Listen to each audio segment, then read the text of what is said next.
ప్రియులారా, మనము చాలా అపాయకరమైన దినాల్లో ఉన్నాం. మనం ఏ దినాల్లో ఉన్నాం?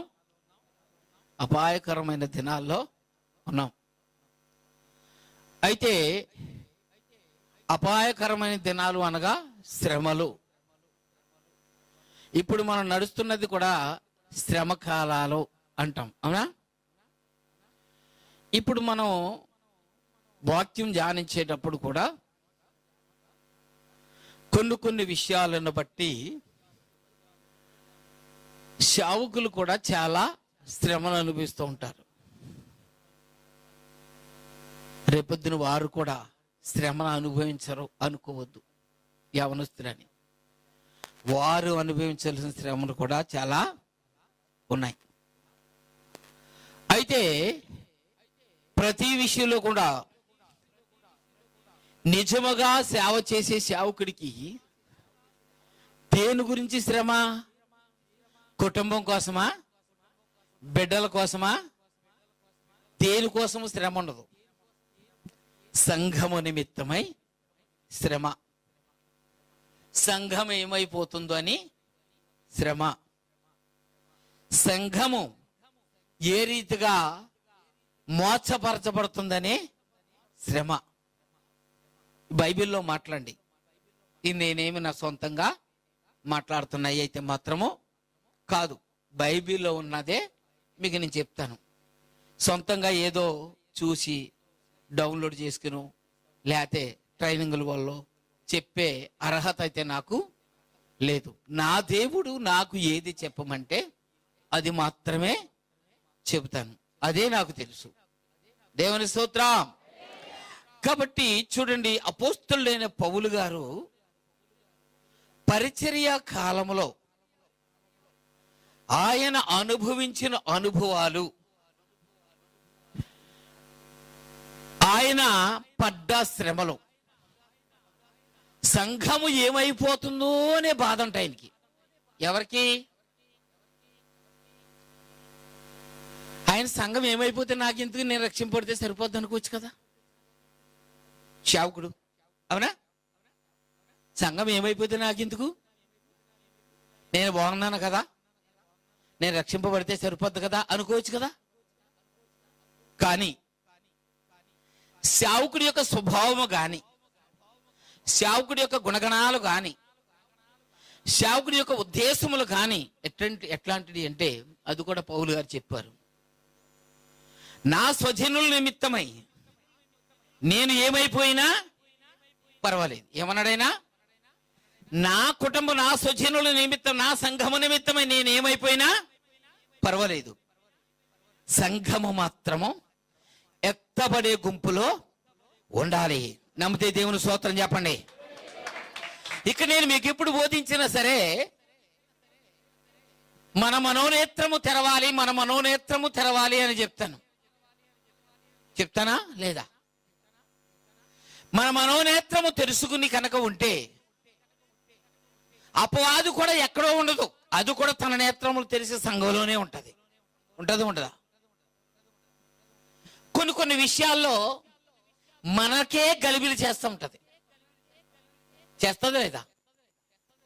కొన్ని విషయాలు చాలా సింపుల్ గా గలిబిలి చేస్తూ ఉంటది. ఆ గలిబిలి చేసినప్పుడు మనలో మనకే మనస్పర్ధలు కూడా వస్తాయి. ఎవ్వరూ చేయనక్కర్లేదు.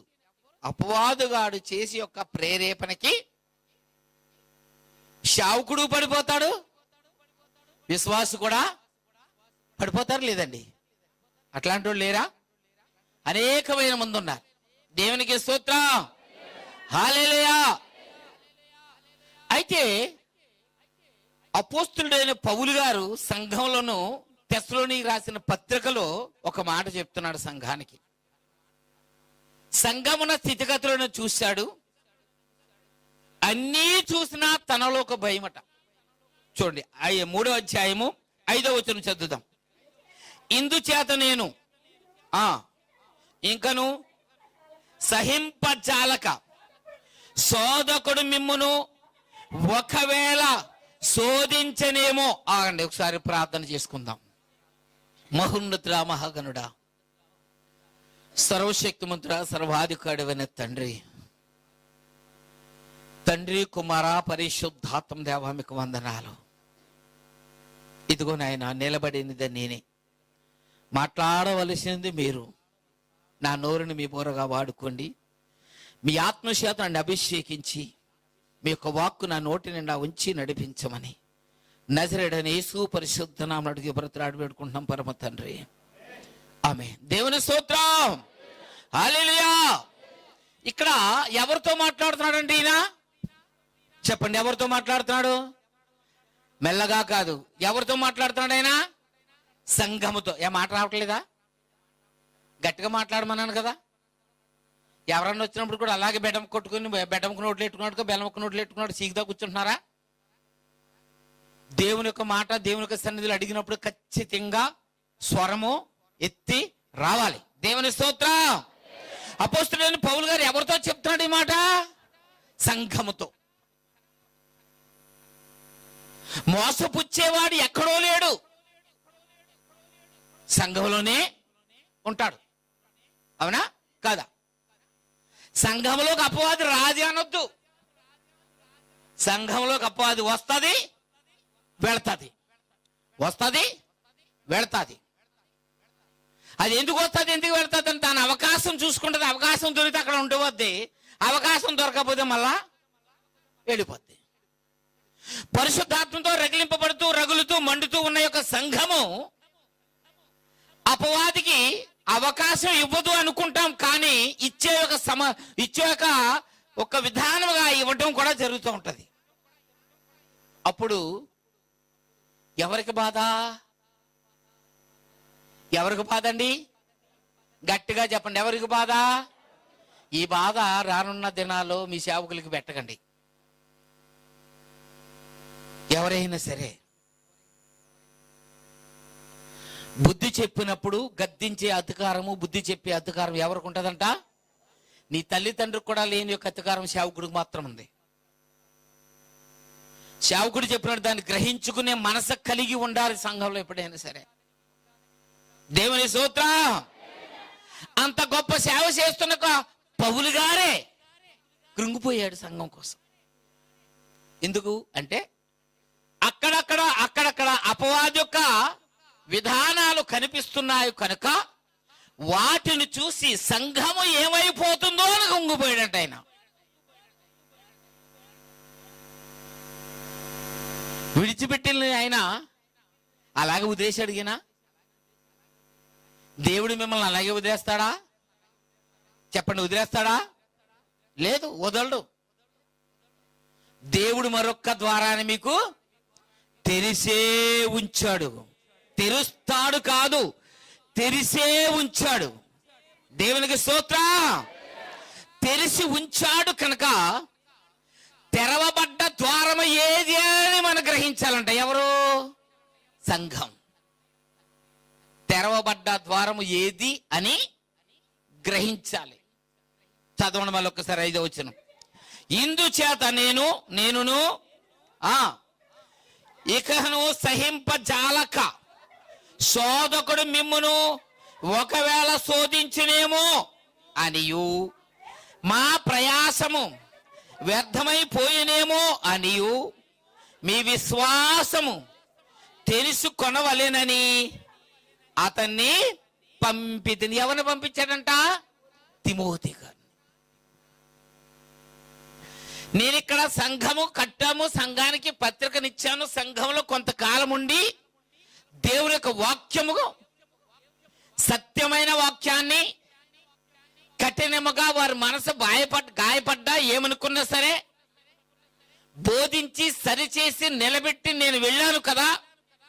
ఆ సంఘము మళ్ళా ఎలా ఉన్నదో అని చూసి రమ్మని ఎవరిని పంపించాడంట? అతను ఏమన్నా చిన్న సిట్టింగ్ మనిషా? చెప్పండి, తెలియని వాడా? ఆయన కూడా గొప్ప పరిచారకుడు, దేవుని పరిచారకుడు. అట్లాంటి వ్యక్తిని దేవాతి దేవుడు ప్రేరేపణ చేత పంపించాడా? ప్రేరేపణ లేకుండా దైవజనుడు పంపించాడా? దేవుని చిత్త ప్రకారంగా దేవుడు ఆయన యొక్క దర్శన రీతిగా ఏర్పరచమంటేనే ఏర్పరుస్తాడు. మధ్యలో కొన్ని రకాలు జరుగుతాయి. దైవజనుడు పాల్ట్ కాదు, దేవుడు పాల్ట్ కాదు. పాల్ట్ ఎవరిది? పాల్ట్ ఎవరిదండి? ముందు చెప్పండి. పాల్ట్ ఎవరిది? సంఘానది. ఇది అర్థం చేసుకోవాలి మనం. ఎవరిదండి పాల్ట్? సంఘానది. సంక్రాంతికి మనకి ఎవరు వస్తారో? మన ఏరియాకి వస్తారా? వస్తారు కదా. ఏ గుమ్మాలోకి వెళ్తే ఆ పాట పాడతారు వాళ్ళు, అవునా కదా? నేనంటాను, సేవకుడు జంగమోడు టైపు. జంగమవాడు ఎలాగుంటాడో సేవకుడు కూడా అదే రీతిగా ఉండాలి, అవునా? సేవకుడు సచ్చిన వాడై ఉండాలి. నేను రోషం కలిగిన అంటానికి మాత్రం అధికారము ఉందా అండి? ఉండదు, అవునా? వాళ్ళు వస్తారు కదా, వచ్చి ఏమంటారు? పల్లె మట్టిని రాగానే అమ్మగారికి దండం పెట్టండి ఏమంటది? అసలు విషయం చెప్పనా? దానికి ఎలాంటి ట్రైనింగ్ ఇస్తారు తెలుసా? చెప్పండి. ఎక్కడిస్తారు ట్రైనింగ్?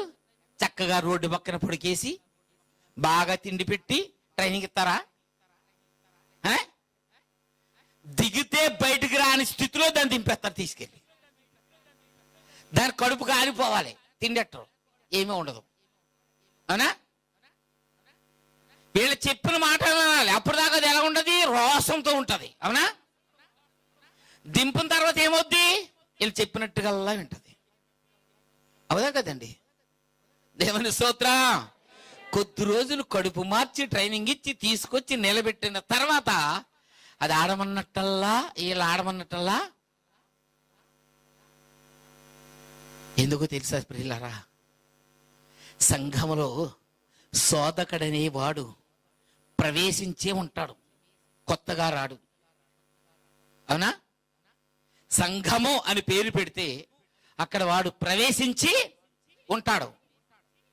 వీళ్ళందరూ నా వాళ్ళే కదా, ఇక్కడికి ఇంతగా వచ్చేస్తున్నారు ఏంటని. దేవుని స్తోత్రం. ఆత్మాభిషేకముతో మండుచున్న దైవజనుడిగా మాట్లాడుచున్నప్పుడు వాడు చూసి కళ్ళంటా నీళ్ళు తెచ్చుకుని వెళ్ళవలసిన వాడే, కానీ అలజడ చేద్దామని ప్రయత్నించిన ఆ అలజడ ఎంతో కాలము ఉండదు. దేవుడట్టి కార్యము ఈ సంఘంలో చేయునుగాక. దేవుని స్తోత్రం. ఏ అపవాదుగాడు ఇక్కడ చెలరేగినని సరే వాక్యముతో మాట్లాడినప్పుడు విశ్వాసులు ఎప్పుడు స్థితికి మళ్ళా వద్దురు కాక. ఎందుకు చెప్తానంటే ఇక్కడ ఈయన ఎవరి కోసం బాధపడ్డాడు? సంఘమ కోసము. సంఘం ఏమైపోతుందని, అప్పుడు ప్రయాసం ఏమైపోద్ది అనుకుంటున్నాడు ఆయన? వ్యర్థమైపోనిస్తాడా దేవుడు? కానీ మనుషుడిగా సేవకుడికి భయం ఉంటుందా లేదా? భయాన్ని బట్టి ఆ సేవకుడు మళ్ళా బలపరచడం కొరకు ఆ సేవకుడు ప్రయాస ఎప్పుడు ఉంటుందా, లేకపోతే కొంతకాలమే ఉండి ఆగిపోద్దా?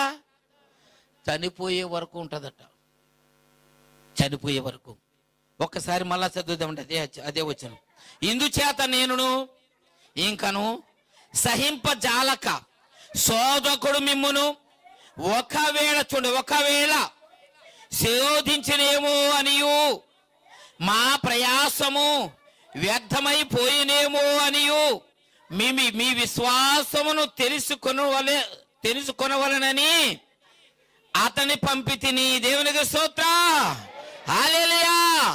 గలతీయులు రాసిన పత్రిక చూసినట్లయితే అపోస్తలుడైన పౌలు గారు గలతీ సంఘంలోకి రాసి ఉన్నాడు. అక్కడ కూడా ఏం మాట్లాడుతున్నాడు? ప్రియ సంఘమా, దేవుని సన్నిధికి వస్తున్నామంటే కాదంట, దేవుని సన్నిధిని పరిశీలించాలంట సంఘస్థులు. ఎవరిని?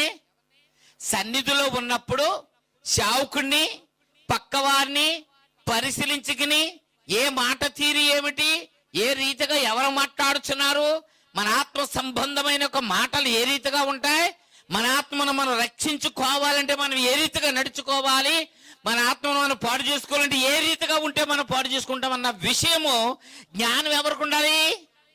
చెప్పండి, ఎవరికి ఉండాలండి? సంఘానికి ఉండాలి. సంఘానికే ఉండాలి. సేవకుడు బోధిస్తాడు. బోధ చెప్పేంత వరకు కూడా సేవకుడు కాదు. దేవునికి అభిషేకం, దేవునికి ఆత్మ నిలబడితేనే సేవకుడు బోధించగలడు. చాలా మట్టికి ఆత్మతో పని లేని బోధ కూడా ఉంటుంది. దేంతో పని లేని బోధ? ఆత్మతో పని లేని బోధ. మొన్న మీకు ఒక ఆడియో పెట్టాను, దీన్ని వినండి అందరూ అని. విన్నాను నేను అన్న వాళ్ళు చేతులు ఎత్తండి అంటే, నేను ఎత్తమని ఎత్తేకండి, ఇంటేనే ఎత్తండి, లేకపోతే ఎత్తొద్దు. విన్నారు కదా? ఇంకొన్న వాళ్ళు ఎవరు వినలేదు. అయినా దేవుడు నియమించను గాక.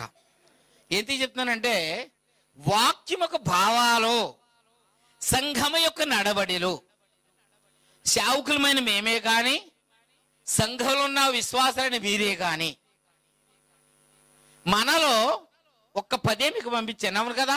ఇంకా ఎన్ని ఉంటాయో కూడా నా దగ్గర ఉన్నాయి. అవి నేను కూడా తీసాను కొన్ని. అదే ఒక మాటలో నేను 4 సార్లు విన్నాను. 4వ సారి విన్న తర్వాత పాస్టర్ గారు పెట్టడే అన్నది. అప్పుడు దాకా నేను పెట్టలేదు. నా భయం ఏంటి తెలుసా? విన్న తర్వాత మీ మనసు ఎలా ఉంటుందో.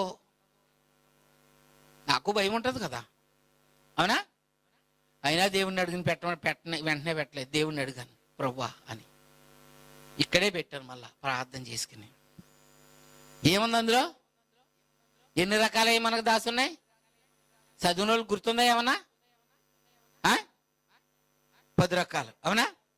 10 కూడా సంఘంలో ఉన్నాయేనా లేదా బయటియా? నిజంగా మనకి సంఘంలో ఉన్నాయి కదా? గట్టిగా దేవుని స్తోత్రం చెప్పండి. ఇప్పుడు అట్టి విధానంగా మనం ఉంటే సంఘంలో మన ఆత్మను మనం రక్షించగలమా? ఏ ఒక్కటి ఉన్నా మనం రక్షించుకోలేము. అట్టి మాటల్లో పడిపోయినా, అట్టి ఆలోచనలో ఉన్నా మనం సంఘాన్ని మన ఆత్మను మనము రక్షించుకోలేము.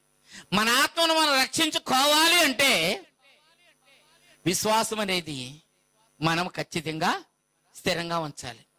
చెప్పే దైవజనుడి యొక్క మాట ఎట్లాంటిది అవుతుందో ముఖ్యంగా సంఘము పరిశీలించాలట. పరిశీలించాలా వద్దా? గలతీయులకు రాసిన పత్రిక 2వ అధ్యాయము 2వ వచనంలో ఒక మాట ఉంటుంది. తీయండి ఒకసారి. అమ్మా, దేవ దర్శన ప్రకారమే అమ్మా వెళ్ళి తిని, మరియు నా ప్రయాసము ఏమన్నారమ్మా? వ్యర్థమైనేమో లేక వ్యర్థమైపోయినదేమో అని నేను అన్యజనులలో ప్రకటించుచున్న సువార్తను వారికిని, ప్రత్యేకముగా ఎన్నికైన వారికిని ఏం పరిచాడమ్మా అంటే, సంపూర్తిగా తెలియజేస్తున్నాడా లేకపోతే దాస్తున్నాడా అక్కడ? అవునా? దేనికోసం మనము తెలియజేస్తున్నప్పుడు ఏ మాటను మనం గ్రహించాలి చెప్పండి? ఏ మాటను గ్రహించాలి? ఇక్కడ 2 రకాలు ఉంది. ఇక్కడ మాట, ఇదే మాట అర్థం చేసుకుంటే, అవునా? ఇంకా ప్రకటించుచున్న సువార్తను వారికిని, ప్రత్యేకముగా ఎవరికంట? ఎన్నికైన వారు ఎవరు? అవునా? ఇప్పుడు మీరు వెనుక చేయబడిన వారా, వెనుక చేయబడని వారా? ఎప్పుడు వెనుక చేయబడ్డారు? పసితనం నుంచి వెనుక చేయబడ్డారా, లేక సువార్తను నమ్మి వెనుక చేయబడ్డారా? సువార్తను నమ్మి వెనుక చేయబడ్డవారు, అవునా? ప్రత్యేకింపబడిన వారు కాదు. ఎవరో ప్రత్యేకింపబడిన వారు అంటున్నారు ఇక్కడ. సరిగ్గా నా చెవి అక్కడికి వెళ్ళలేదు, అవునా? ప్రత్యేకింపబడిన వారం అయితే మనం కాదు. ప్రత్యేకింపబడిన గుంపు వేరని ఎన్నోసార్లు చెప్తున్నాను మీకు. సువార్త వలన ఎన్నిక చేయబడ్డవారు మనం. దేవుని యొక్క మాట వలన ఏర్పరచబడ్డవారు మనం. దేవుని యొక్క స్వరము వల్ల పిలువబడ్డవారు మనం. పిలుపుకు లోబడి ఏర్పరచబడ్డవారు మనం, అవునా? ఇప్పుడు అక్కడ ఇంకొక చిన్న మాటకు చెప్పు. అక్కడ వారికిని, ప్రత్యేకముగా ఎన్నికైన వారికిని విషాద పరిచితిని. దేవుని స్తోత్రం. ఎంత క్లియర్ గా ఈ మాట చెప్తున్నాడు. వాక్యం చెప్పే వ్యక్తి ఎప్పుడైనా సరే ఇక్కడ ఏది చెప్తుందో దాని గురించే మాట్లాడాలి, దేని గురించి కూడా మాట్లాడకూడదు. మర్మము లేకుండా మాట్లాడాలంట వాక్యం. నీకు అర్థమైన మట్టికి. నీకు అర్థం అవ్వలేదా, వచ్చి నువ్వు ఉదయ్ ఇంకోటి చూడు. ఇది అందరికీ అర్థమైపోయింది కదా వాక్యం. ప్రతి ఒక్క వచనం నేను చాలా క్లియర్గా అర్థం చేసేసుకున్నాను చెప్పేసానన్న వ్యక్తి భూమి మీద ఇంకనూ లేరు. ఒకే ఒక్క ఆయన వచ్చాడు, మన కోసం ఎదురు చూస్తున్నాడు. ఆయన దేవుని స్తోత్రం. ఆయన వచ్చాడు, మనకిచ్చాడు, మళ్ళా మన కోసం ఆయన ఎదురు చూస్తున్నాడు. వాక్యము ఎవరి సొత్తు కాదు, దేవుని యొక్క సొత్తు. దేవుని స్తోత్రం. ఆయనే మాట్లాడాలి మనతో. మనము మన ఇష్టానుసారంగా మాట్లాడటానికి మాత్రము జ్ఞానం ఉన్నవారు, జ్ఞానము లేనివారు అనేది కాదు, తెలివైన వారు, తెలివి లేనివారు అనేది కాదు, స్టైల్గా ఉంటారు, స్టైల్ లేనివారు అనేది కాదు. కానీ చాలా మంది అంటారు, ఇంత అలాగా ఉన్నాడు ఈయన, సూట్ వేయడు ఏమి వేయడు అని బోల్ సార్లు అన్నారు. మీ దగ్గర కూడా అన్నారు. అవునా? నాకు సూటులతోటి, ఈ రంగులతోటి, స్టైల్ తోటి నాకు పని లేదు. నా ప్రభు నాకు ఇచ్చిన పని ఏదో నేను తుదముట్టించాలంతే. దేవుని స్తోత్రం. హల్లెలూయా. చూడండి, ఫిలిప్పీలు రాసిన పత్రిక, అపోస్తలుడైన పౌలు గారు రాసిన పత్రికలో, ఫిలిప్పీలు రాసిన పత్రికలో ఒక మాట ఉంది. నేను తొందరగా వెళ్ళిపోవాలి, నా సమయం అయిపోతుంది. మీ సమయాన్ని నేను అప్పచెప్పాను, అందుకోసం 16వ వచనం చదువుదాం ఒకసారి. 2వ అధ్యాయము 16వ వచనము. అమ్మా, అట్టి జనము మధ్యను మీరు అమ్మా, ఫిలిప్పీలు రాసిన పత్రిక 2వ అధ్యాయము 16వ వచనం. అట్టి జనము మధ్యను మీరు జీవ వాక్యమును చేత పట్టుకుని లోకమందు జ్యోతుల వలె ఎలా కనబడాలంట? ఎవరు జ్యోతుల వలె కనబడుతున్న వారు ఎవరంట? జీవవాక్యమును చేత పట్టుకుని ఎవరైతే ప్రకటిస్తూ దేవుని యొక్క వాక్యాన్ని బోధిస్తూ అనేకమైన మంది మధ్యలో, అన్యులైన మధ్యలో దేవుని కొరకే నిలబడి ఎవరైతే ఆయనకు వాక్యమే బోధించడానికి నిలబడతారు, వారు ఎలా కనబడతారంట? నేను ఒకసారి మీకు చాలాసార్లు చెప్తాను కదా, జ్యోతి అంటే నక్షత్రము. అవునా? జ్యోతి అంటే ఈ జ్యోతి కాదు. అవునమ్మా? కాదు ఈయన. జ్యోతి అంటే ఏంటి? నక్షత్రము. 170% నక్షత్రములు రాలిపోతాయని వాక్యం ఉందని ఎందుకు చెప్తాను మీకు?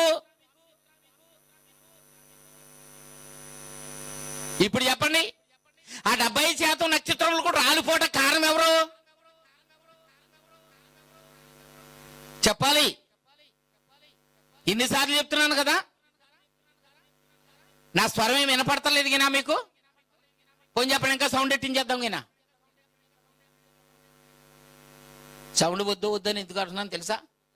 మనం కాపాడుకోవాల్సిన విధానంగా కాపాడుకుంటున్నాము కాబట్టి ఏ పరిస్థితుల్లోనైనా, ఏ విధంగానైనా సరే మన సన్నిధిలో ఆరాధన ఆగకుండా జరుగుతుంది మనకి.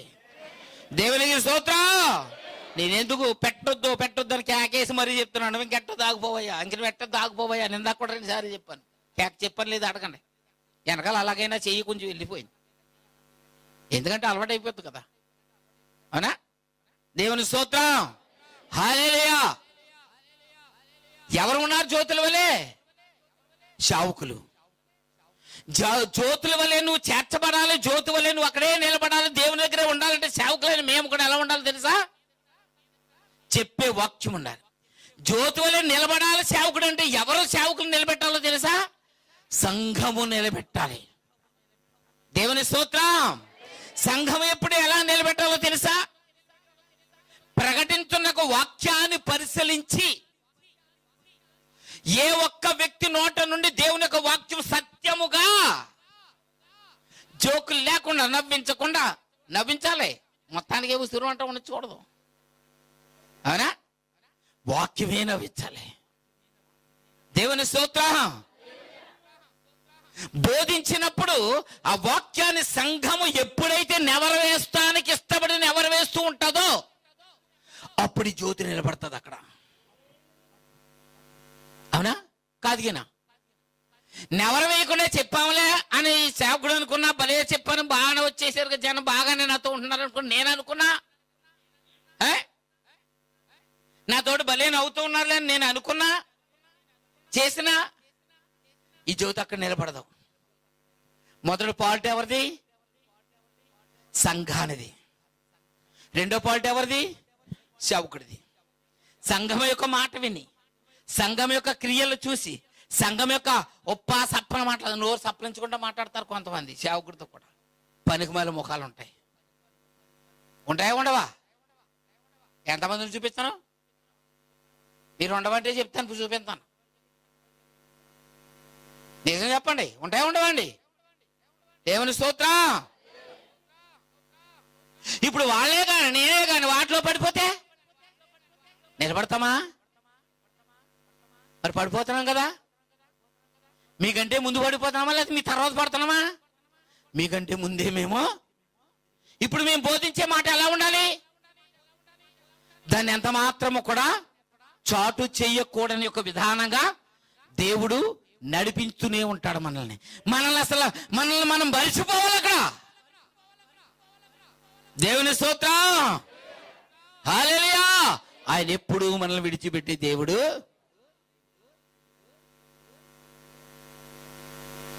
ఇంకా నువ్వు అనేకమైన ఆత్మలో రావటానికి దేవుడు సిద్ధపరుస్తున్నాడు ఈ మందిరానికి. ఎంతమంది ఏ రీతిగా ఎన్ని ఆలోచించినా సరే ఈ యొక్క మందిరం యొక్క కళను ఎప్పుడూ తగ్గించడం దేవుడు. ఈ యొక్క మందిరంలో ప్రార్థించక ఎవరో ప్రార్థించినా సరే దేవుడు అట్టి కార్యములు జరిపించడానికి ఆయన హస్తము ఈ పేరు మీద ఈ మందిరం మీద చాచి ఉంచాడు. అట్టి దేవుళ్ళు మీ అందరూ పొందుకుందురుగాక. దేవుని స్తోత్రం. ఇప్పుడు మనమే గ్రహించుకోవాలి. అపోస్తుడైన పౌలు గారు ఎందుకు బాధపడ్డాడంట? సంఘములోని యొక్క విధానమును బట్టి సంఘము ఏమైపోతుందో అని. ఏ సేవకుడికైనా ఆ బాధే ఉండాలి. సంఘాన్ని ఎప్పుడూ కూడా చిన్న చూపు చూడకూడదు. విశ్వాసుల సేవకుడిని కూడా చిన్న చూపు చూడకూడదు ఎప్పుడూ కూడా. ఏమండి, ఈ పత్రికలో చాలా క్లియర్గా 14వ వచనం కానీ చూస్తే చాలా బాగుంటుంది. చూడండి అక్కడ, చూడండి చూడండి చూడండి ఎంత బాగా చెప్తున్నారో ఈ మాటలు. చెప్పమ్మా. మీరు మూర్ఖమైన అమ్మా వక్ర జనము మధ్య నిరపరాధులను నిష్కలంకులను అనింద్యులునైన దేవుని కుమారులగునట్లు. చూడండి ఎవరు అగునట్టంట? దేవుని కుమారులగునట్లు. ఎవరి మధ్య? వంక్ర జనము మధ్య. అవునా కదా? వంక్ర జనంతో ఉన్నామా లేదా మనము? ఏమండి మాట్లాడరేంటండి బాబు? నేను అంటున్నది అర్థమవుతుందా లేదా ఇంకెవరన్నా చెప్పమంటారు? చెప్పండి అమ్మా. మనం ఉన్నది ఎక్కడా? ఉన్నాం కదా, వంకర జనం మధ్యలోనే ఉన్నాం. వంకర చూపులు, వంకర మాటలు, నడకల్లో వంకరతనము.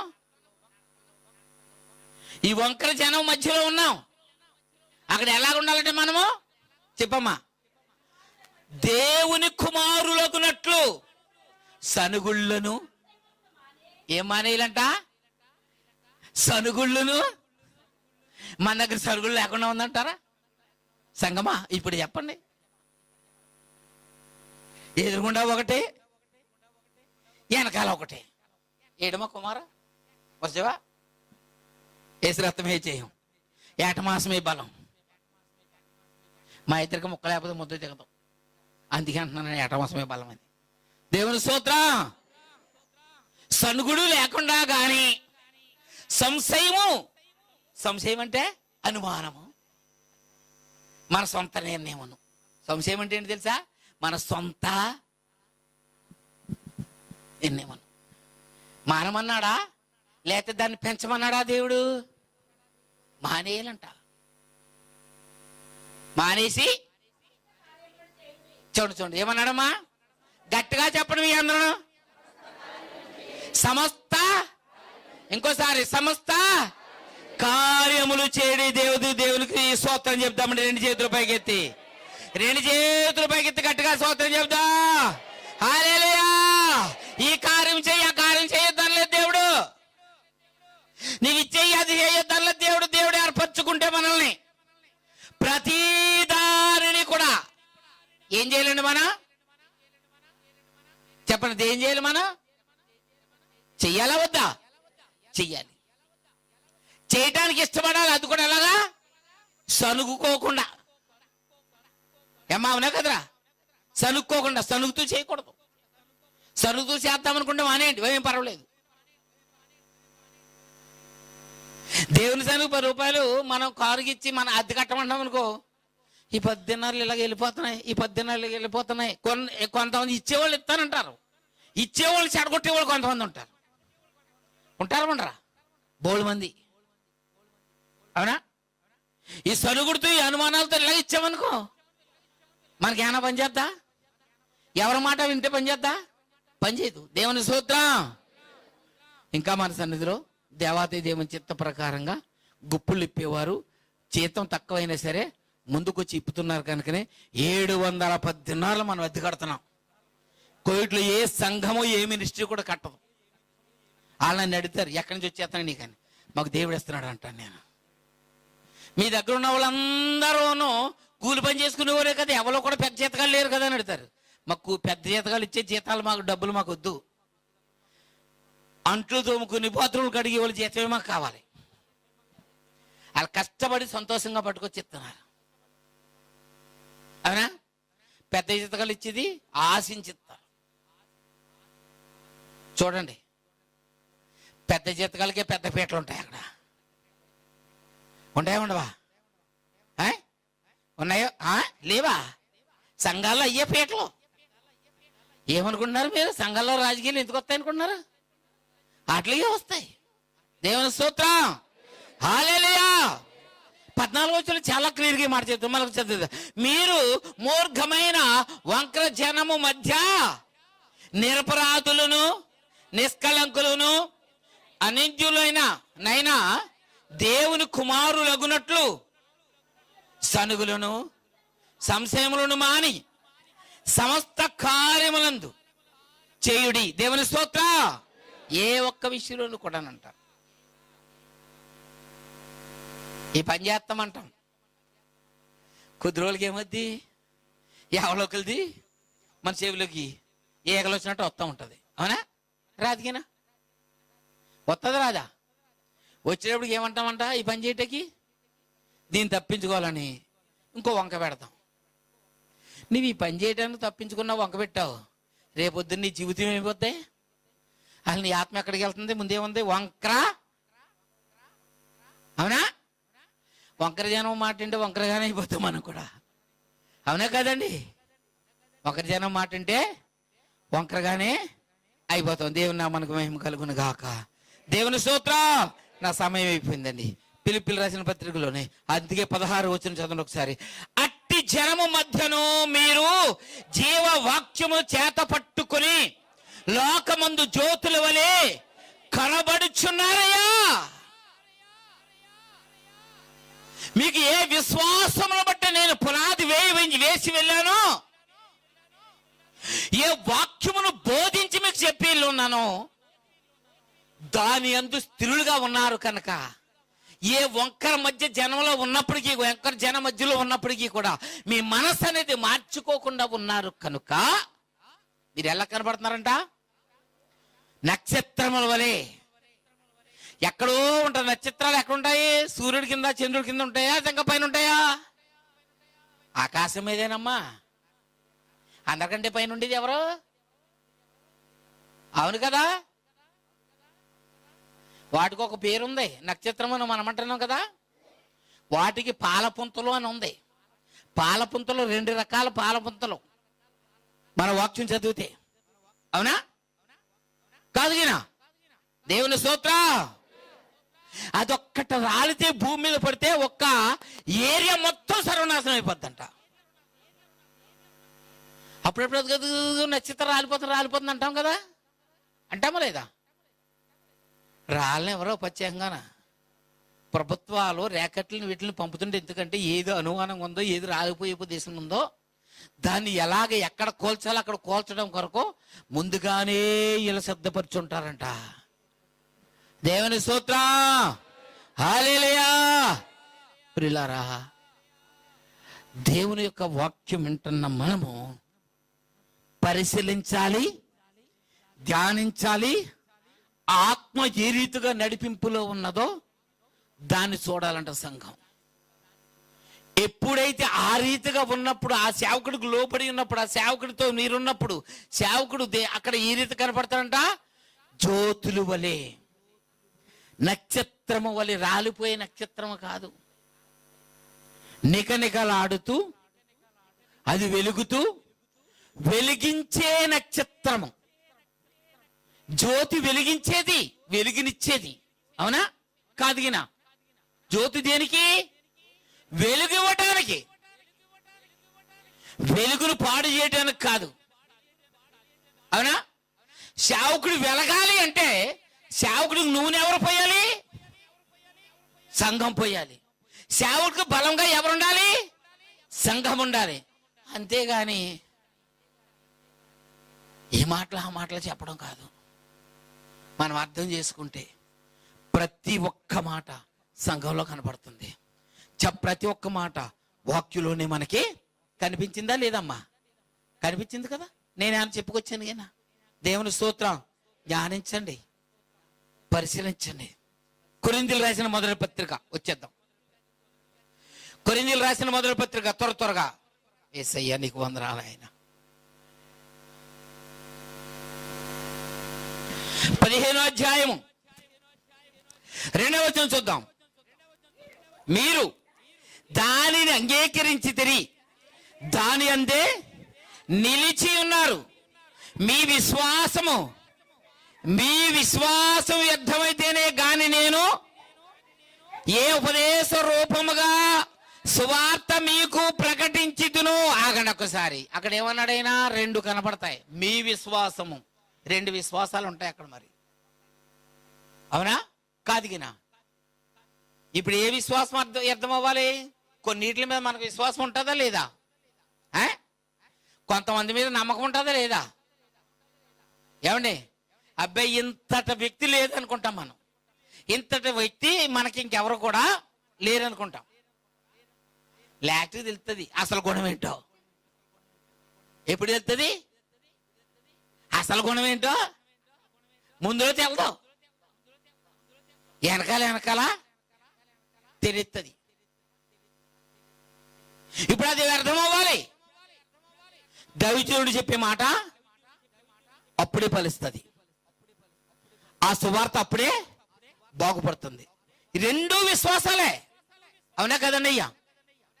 మీలో ఉన్న విశ్వాసం వ్యర్థమైతేనే గాని అన్నాడు. వ్యర్థం అవ్వాలా లేదా? అది ఇప్పుడు మన దగ్గర ఏ విశ్వాసం ఉంటుందో సంఘంలో? ముందు సువార్త అనే విశ్వాసం ఉంటుందా, లేక లోకం అనే విశ్వాసం ఉంటుందా? లోకం అనే విశ్వాసం ఉంటుంది. బాగా అర్థం చేసుకోవాలి. అవునా? దేవుని సన్నిధికి ప్రతి వారం వస్తాం, ప్రతిరోజు దేవుని వాక్యం చదువుతాం, ప్రతిరోజు ఓ ప్రార్థన చేస్తాం, ప్రతి ఆరాధనలో పాల్గొంటాం. మన విశ్వాసం ఎక్కడో పెట్టామా? అలా దెబ్బతినలేదా? మన జీవితాలు పోలేదా? పాడు చేసుకున్నామా లేదా? దేవుని స్తోత్రం. ఇప్పుడు విశ్వాసం దేని మీద ఉంచాలి? దేవుని యొక్క వాక్యం మీద ఉంచాలి, దేవుని యొక్క సేవకుడి మీద ఉంచాలి, దేవుని మీద విశ్వాసం ఉంచాలి. ఉంచి నీ యొక్క ఆత్మీయ జీవితం నువ్వు బాగు చేసుకోవాలంటే అప్పుడే నీకు చెప్పబడే ఒక సువార్త నిన్ను సరైన మార్గంలో నడిపిస్తున్నది, నీ ఆత్మీయ జీవితాన్ని బలపరుస్తున్నది. దేవుని స్తోత్రం. హల్లెలూయా. నువ్వు దీన్ని గ్రహించుకోకుండా ఏమైపోతుంది? ఇప్పుడు ఎవరు నమ్ముతున్నాం? ఇంతటోళ్ళు లేరు అనుకుంటాం, ఇంతట స్త్రీ లేదు అనుకుంటాం. సేవకుల్లో కూడా అయ్యి బాబు ఇంత గొప్ప సేవకులు లేడు అని కూడా అనుకుంటాం. సేవకుడు మాటలోనూ తేడా ఉంటుంది. మీరు అనుకుంటున్నారేమో. అవునా కదా? మీరు ఏదైనా చెబితే మీ యొక్క కుటుంబం కొరకు, నీ బిడ్డల కొరకు ఏదైనా చెబితే పరిగెత్తుకుని ఇది ఇంకో చోటకి వెళ్ళకూడదు గమ్ముని. తెలుసా? వెళ్ళొచ్చా? నేను ఏదైనా ప్రార్థన పెట్టాలంటే మిమ్మల్ని అడిగి పెడతానా, అడగకుండా పెడతానా? ఎందుకు పెడతాను? అడగకుండా పెట్టేసిన 2-3 సార్లు ఇదివరకే తలకు నీళ్ళు కూడా బాగా పోయించేసుకున్నాను. మళ్ళీ మీరు ఏమన్నా తక్కువ ప్రార్థన విన్నపం ఇచ్చాం కదా పాస్టర్ గారు పెట్టారని అనుకుంటారా? మీరు లేదమ్మో, మంచి వర్తమానం ఇస్తారు నాకు. అందుకు భయం వేసి పురుషుడు చెప్పినా స్త్రీ చెప్పినా సరే ఏం చేస్తానంటే, విన్నపం ఇచ్చారనుకో కొంత ఆలోచిస్తాను నేను, పెట్టాలా వద్దా అని. మీరు పెట్టండి అంటే మిమ్మల్ని అడగకుండా పెట్టేస్తాను. లేదనుకో మిమ్మల్ని ఖచ్చితంగా మళ్ళీ ఫోన్ చేసి, అమ్మ నువ్వు ఇచ్చిన వినపం గ్రూపులోకి పెట్టమంటావా, అయ్యా పెట్టమంటారా, వద్దంటారా. ఎందుకంటే చాలా మందికి మేము విశ్వాసులు కాదా, మేము చెత్తలేదా ప్రార్థన, మా విషయమై మిమ్మల్ని ప్రార్థన చేయమంటే మిమ్మల్ని ఎవరెట్టమన్నారో. ఇలాంటివి సేవకుడికి వచ్చినప్పుడు సేవకుడు ఏమైపోతాడో తెలుసా, కృంగిపోతాడు, పశ్చాత్తాపడతాడు. ఎలాగ తెలుసా, ప్రభు నన్ను క్షమించిన ఆయన, నేను అడగకుండా పెట్టినందుకు వారి మనసు ఎక్కడ గాయపరచబడిందో అని. కానీ ఈ అడిగిన వాళ్ళు ఎట్టడం వాళ్ళు కూడా నాకు బాగా తెలుసు. చాలా మందికి వాక్యము ప్రార్థన చేయమని చెబితే సంతోషము, చాలా మందికి వారి విషయం ప్రార్థన చేయమని అంటే బాధ. మాకంటే గొప్పవాడేరు కదా, మా విషయం ఎందుకు చెప్పాలి. ఇప్పుడు మనం తీసేయాలి, మనకు లోకములు అనే విశ్వాసాన్ని మనము వ్యర్థము చేయాలి. అవునా కదండి అయ్యా? వ్యర్థము చేసినప్పుడు దేవుడు అనే విశ్వాసం మనకి స్థిరపడుతుంది. ఏమండి? దేవుని స్తోత్రం. మళ్ళా చదవండి ఒకసారి.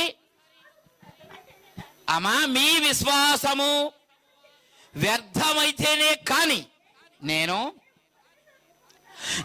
ఏ ఉపదేశ రూపముగా సువార్త మీకు ప్రకటించుదునో ఆ ఉపదేశమును మీరు గట్టిగా పట్టుకుని ఉన్న ఎడల ఆ సువార్త వలననే మీరు రక్షణ పొందువారై యుందురు. ఒక్కసారి దేవునికి స్తోత్రం చెప్తాం. 2 స్తోత్రాలు, 2 చేతులు పైకెత్తి, 2 చేతులు ఇంకా గట్టిగా పైకెత్తి స్తోత్రం గట్టిగా చెప్తామండి. దేవుని స్తోత్రం.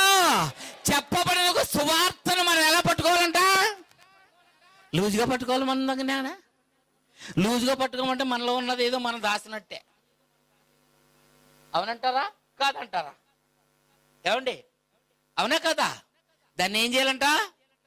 గట్టిగా పట్టుకోవాలి. దేవునికి స్తోత్రం. ఇంటికి వెళ్ళిపోయినా సరే ఒక ఆవిడ, అయ్యగారు ఇంట్లో ఇలా జరుగుతుంది, అదిగో ఇక్కడ ఇలా జరుగుతుందని అని చెప్పుకొచ్చేది. ప్రార్థన చేసేటప్పటికి దేవుడు ఏది బయలుపోతే అదే చెప్పడం జరిగేది. ఇక్కడికి వచ్చి గొప్ప సాక్షిగా కూడా నిలబడ్డది, మన మధ్యలోనే ఉన్నది. ఎందుకు చెప్తున్నాను తెలుసా? ప్రభు దగ్గర మనం విశ్వాసం ఉంచినప్పుడు సేవకుడి దగ్గర నమ్మకం ఉంచాలి. మనం ఎవరు ఉంచాలి? దేవుని మీద ఎంతైతే విశ్వాసం ఉంచుతావో సేవకుడి మీద అంత నమ్మకము ఉంచాలి. సేవకుడు చెప్పిన మాట ఖచ్చితంగా మనము వినాలి. విని దాన్ని అనుసరించి నడిచినప్పుడు ఆయన మనల్ని ఏం చేస్తాడంట? జ్ఞాపకం చేసుకుంటాడంట. ఎవరో? దేవుడు. దేవునికి స్తోత్రం. ఇప్పుడు అపోస్తలులైన పౌలు గారు ఎందుకు జడిశాడైనా? సంఘంలో జరుగుతున్న విషయాల కోసము జడిశాడు ఆయన. చూడండి, జడిశాడు కనుకనే ఏమండి భయపడిపోతాడు. ఎందుకంటే సంఘంలో జరుగుతున్న విషయాలు చూసి సంఘం ఏమైపోద్దో, నేనెంత ప్రయాసపడ్డాను, ఇంతమంది చేత చెప్పులు దెబ్బలు తిన్నాను నేను. సంఘం భారము అనుభవించి మోసిన వాడికే తెలుస్తుంది. అవునా? పెత్తనం చేసేవారికి తెలుస్తుందా? సంఘం భారం ఏంటో పెత్తనాలు చేసేవారికి తెలీదు. ఇప్పుడు ఈ విషయాలు మనం తెలుసుకోవాలి. ఎవరు తెలుసుకోవాలి? మనమే తెలుసుకోవాలి. ఏ భారము మోసుకుంటూ, ఏ కష్టము, ఏ శ్రమపడి, ఎంత రక్తము కార్చబడితే, అన్ని సంవత్సరాల నుంచి కూడా ఎన్ని దెబ్బలు తగిలినా సరే జంకకుండా నా దేవుడు తప్ప నాకు ఎవ్వరూ లేరని ఎంత విశ్వాసంగా ముందుకొస్తే ఈ దినమునాడు ఈ పరిచర్య ఎక్కడికి ఇలా ఉన్నదో ఒకసారి మీరు ఆలోచించండి. అంతే. ఇప్పుడు చెప్పిన మాట నమ్మాలా నమ్ముతా? విన్నారా? చూసారా? చూడలేదా? మీరు ఫస్ట్ నుంచి కూడా చూసారా? మీరు విన్నారు కదా, అనుభవించారు కదా, దేవుని సన్నిధిలో కార్యాలు పొందారా పొందలేదా? పొందేప్పుడు దేవుని సంఘాన్ని పోషించుకోవాల్సింది ఎవరు? అవునా?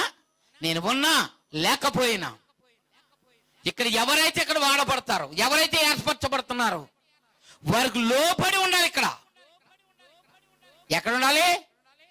సంఘంలో.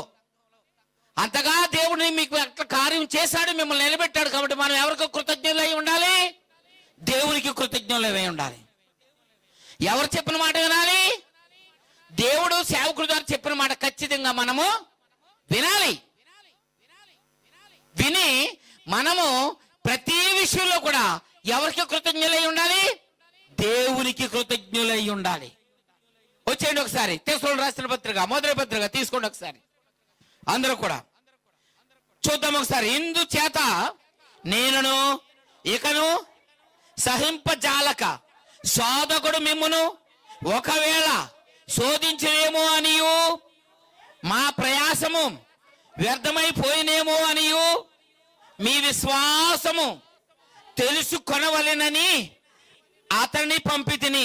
6వ వచనం చదవండి. తిమోతియు ఇప్పుడు మీ యొద్ద నుండి మా యొద్దకు వచ్చి మేము మిమ్మను ఎలాగూ చూడ అపేక్షించుచున్నామో అలాగే మీరును మమ్మను చూడ అపేక్షించుచు ఎల్లప్పుడూ మమ్మను ప్రేమతో జ్ఞాపకము చేసుకునిచున్నారని మీ విశ్వాసమును గూర్చి, మీ ప్రేమను గూర్చి సంతోషకరమైన సమాచారమును మాకు తెలిపెను. నమ్మితే దేవునికి స్తోత్రం చెప్పండి గట్టిగా.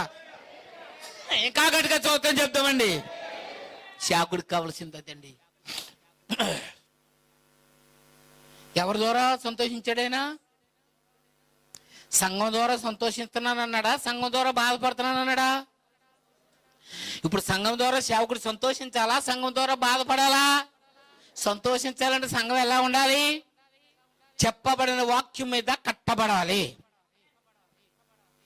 వాక్యము చేత ఉతక స్నానము చేయబడాలి. ఆ వాక్యం అనే పాల చేతే పోషింపబడాలి. ఎక్కడ ఉన్నానో ఆ సేవకుడు ఏ ప్రయాస, ఏ కష్టం, ఏ బాధపడి ఉన్నాడో ఆ సేవకుడు సంతోషకరమైన వార్తే వెళ్ళాలి. కానీ సంఘం నుండి, సంఘ బిడ్డల నుండి ఎట్లాంటి విషయంలో కూడా దుఃఖకరమైన వార్త వెళ్ళకూడదు, బాధాకరమైన వార్త వెళ్ళకూడదు.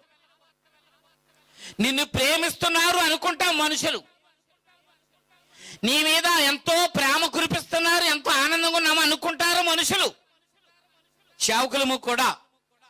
కానీ ఎంతవరకు ఆ ప్రేమ అనేది మనం తెలుసుకోవాలి. దేవుడు ఏర్పరిచిన సేవకుడైతే తన జీవిత కాలంలో ఎప్పుడు, ఎక్కడ, ఏ విషయంలో కూడా సేవా నిమిత్తం ఎప్పుడు ఎరకాడాడు. మరణము వచ్చినా సరే, ప్రాణము విడిచిపెట్టడానికి కూడా సేవకుడికి ఇష్టమై ఉండాలి. ప్రాణము దేవుని యొక్క పరిచర్య నిమిత్తమై అలా విడిచిపెట్టడానికి కూడా సేవకుడికి, సేవకురాలికి ఇష్టమై ఉండాలి. ఎప్పుడైతే ఇష్టమై ఉంటుందో, ఎప్పుడైతే నీ నిర్ణయం అలాగుంటుందో, ఎప్పుడైతే నీ మనసు దేవునికి నీకు ఒక సంబంధము కలిగి ఉంటుందో, ఎప్పుడైతే సేవకుని యొక్క హృదయము దేవునితోనూ సంఘముతోనూ ముడిపోయి ఉంటుందో, ఆ సేవకుడు ఎప్పుడు కూడా సంఘము కొరకు ఆసక్తి కలిగి ఎదురు చూస్తూ ఉంటాడు. ఏదో పెడతారు చేద్దామని కాదు, సంఘము యొక్క బాగు యోగుల నిమిత్తమై. కుటుంబం గుర్తురాదు సేవకుడికి, బిడ్డలు గుర్తురారు సేవకులకి. ఈ మధ్యలోనే ఉంది. ఎంత ఖర్చు పెడుతున్నావు, ఎలాగన్నయ్యా? వెనకాల పిల్లల్ని ఏం చేస్తావు? ఆడపిల్లల్ని ఏ పిల్లకి నువ్వు పెళ్లి చేయలేదు, ఏ పిల్లకి నువ్వు ఏమి రూపాయి దాయలేదని ఎన్నోసార్లు హెచ్చరించిన వారు. మా ప్రయాస వ్యర్థము కాకూడదనే మా ఆశ. మేము పడ్డ శ్రమ ఎప్పుడూ కూడా వ్యర్థమైపోకూడదనే మా ఆశ. సంపాదన మీద మాకు ఆశ లేదండి, ఆశ కలగదు. మా ప్రభు మాకు ఇచ్చిన పని అది తుదముట్టించడంలోనే ప్రతి ఒక్కరిని నమ్ముతాను నేను. చిన్నలనే కానీ పెద్దలనే కానీ ఎవరినైనా సరే నమ్మే ఉంటాను నేను. ఆ నమ్మకానికి మాత్రం సంఘం ఎప్పుడూ కూడా మోసం చేయకూడదు. అలా ఉండదనే ఒక నమ్మకం నాకుంది. ఎప్పుడూ కూడా నాకు సంతోషంగానే నన్ను పంపుతారు, సంతోషంగానే నేను మళ్ళా మిమ్మల్ని చూస్తా కూడా వస్తాను, మీ డబ్బులతో కాదు, అవసరం అయితే నాకు ఆ భయం ఏమీ లేదు. తెలిసిందండి? నా ప్రయాస ఎప్పుడు వ్యర్థమైపోద్దని మాత్రం నేను అనుకోను. కానీ కొన్ని బాధలు వస్తాయి, కొన్ని శోధనలు వస్తాయి, కొన్ని నిందలు వస్తాయి, అనారోగ్యాలు వస్తాయి, అన్నీ వస్తాయి. సేవకుడికి రాదు అంటాకు లేదు. నేనెంతటండి బాధలతో ఉండటానికి. గొప్ప గొప్ప సేవకులే చూస్తూ ఉండగా కనుమరుగైపోయారు. ఎంతో గొప్ప గొప్ప సంఘాల కట్టిన సేవకులే కనుమరుగైపోయిన సేవకులు ఉన్నారు. ఎంతటో వాడిని, అవునా కాదండి? కాబట్టి అంట తిమోతిని పంపితే తిమోతి చూసి వారు ఏ రీతిగా అయితే పంపించారో అది ఇక్కడ చూసి దీన్ని పట్టుకెళ్ళి మళ్ళీ ఎవరికి చెప్పాడైనా ఎప్పుడు అలాగ ఉండాలి. దేవుని స్తోత్రం. ఏర్పరచబడ్డ సేవకులు ఎలా ఉండాలి తెలుసా? సంఘం దేవుడు సేవకుడి ద్వారా నీకు అప్పచెప్పినప్పుడు ఏర్పరచబడిన సేవకులు ఎలా? అయ్యా, సంఘము నానాటికి మీరు ఆశీర్వదించారు, దేవుడు ఆశీర్వదించారు, వర్ధిల్లుతూ ముందుకు వెళుతున్నదయ్యా. ఆ భారం మాకు ఇచ్చినందుకు దేవుని నామానికి మహిమ కలుగును గాక అనే ఉండాలే తప్ప సేవకుడు మనసుకి ఎప్పుడూ గాయం కలగనివ్వకూడదు. ఏర్పరచబడ్డ సేవకులకి ఎప్పుడూ సంఘము గాయపరిచే విధానంగా ఉండకూడదు. వారిని మీరు ఎలాగ చూస్తే, ఎలాగైతే వారిని నడిపించగలిగితే వారు అలాగ చెప్పగలరు. అప్పుడే వారు ఎలా కనపడుస్తారంట, వారే కానీ నేనే కానీ జ్యోతుల వలె కనపడతామంట. లేకపోతే మేము జ్యోతుల వలె కనపడే వారము కాదు ప్రియులారా. కాబట్టి నా సమయం అయింది, ఇంకా అనేకమైన విషయాలు చెప్పొచ్చు. కానీ ఇంతవరకు ఇంత మాటలు అపోస్తులైన పౌలు గారు బాధ వ్యక్తం ఎలాగైతే పరిచాడో, అందులో కొన్ని మాటలు నా బాధ కూడా మీకు వ్యక్తపరచడం జరిగింది. మెలకుగా ఉండండి, విశ్వాసం కలిగి ఉండండి. లోకం అనే విశ్వాసం మీలో ఉంటే దాన్ని ఇప్పుడు తీసివేయండి. ప్రభునందు నమ్మకంగా ఉండండి, విశ్వాసం కలిగి ఉండి. దేవుడు దీవించును గాక. కళ్ళు మూసుకోండి, చిన్న ప్రార్థన చేసుకుందాం. మహోన్నత మహాగణుడా, సర్వశక్తిమంతుడి తండ్రి, తండ్రి కుమార పరిశుద్ధాత్మ దేవాందరాలయ్యా, ఏ నమ్మకం అయితే నమ్మానో నీకు తెలుసయ్యా. ప్రతి ఒక్క కుటుంబం మీద ఏ విశ్వాసం ఉందో నీకు తెలుసు. దినదినము నా కన్నీటితో నీ సన్నిధిలో ఎట్టి రీతిగా ఉన్నారో నీకు తెలుసు నాయన. వ్యర్థము కాకూడదు నా తండ్రి. పౌలు గారు పరిచర్య పౌరు గారు పోర్చుకున్నంతటి వాడును కాను. ఈ చిన్న పరిచర్యను ఆది నుంచి ఎందుకు పనికిరాని స్థితిలో పిలిచి ఇచ్చావు. సేవకులను పడిన వారు ఎంతో మంది మోసం చేశారు, ఎన్నో రకాలుగా మోసపోయాను. ఇప్పుడు ఒక్కొక్కరిని నిలబెట్టావయ్యా, మీరు బలపరిచారు. ఇక మీద స్థిరమైన క్రీస్తు అనే బండ మీద కాలు వేసి జారకుండా తొట్టలు కూడా చూసుకునే కృప అనుగ్రహించండి. ప్రతి ఒక్క బిడ్డని యొక్క వాక్యం అనే ఉతక స్థానము చేత చేస్తూ, వాక్యం అనే పాల చేత పోషింపబడుతూ, విశ్వాసం అనే పునాదులను నిలబెట్టి నీ ఆత్మతో అభిషేకించి నడిపించమని నజరేయుడైన యేసు పరిశుద్ధ నామమున అడిగి బ్రతిలాడి వేడుకుంటున్నాం పరమ తండ్రి. దేవుని స్తోత్రం. హల్లెలూయా. ఈ సమయంలో కాను